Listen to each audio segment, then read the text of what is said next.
السلام علیکم، آپ دیکھ رہے ہیں اردو میڈیا پوائنٹ۔ ناظرین، آسٹریلیا کے ساتھ سیریز شروع ہونے سے قبل ہی پاکستان کرکٹ ٹیم مشکلات کا شکار ہو گئی ہے۔ پاکستان اور آسٹریلیا کے مابین ٹیسٹ سیریز کا پہلا میچ 4 مارچ سے راولپنڈی میں شروع ہوگا۔ سیریز کے آغاز میں ہی یہ خبریں آ رہی ہیں کہ کئی کھلاڑی قومی کرکٹ ٹیم کے اسکواڈ کا حصہ نہیں بن سکیں گے۔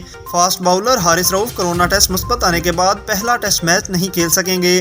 وہ 5 دن آئسولیشن میں رہیں گے اور کرونا ٹیسٹ منفی آنے کے بعد اسکواڈ میں شامل ہو سکیں گے۔ فی الوقت ان کی جگہ نسیم شاہ کو ٹیم میں شامل کیا گیا ہے، جو پہلے میچ میں ایکشن میں نظر آئیں گے۔ حارث رؤف نے PSL 7 کی چیمپئن ٹیم لاہور قلندرز کی نمائندگی کرتے ہوئے 16 وکٹیں حاصل کیں۔ ان کی اسی کارکردگی پر انہیں آسٹریلیا کے خلاف ٹیسٹ سیریز کے لیے منتخب کیا گیا تھا۔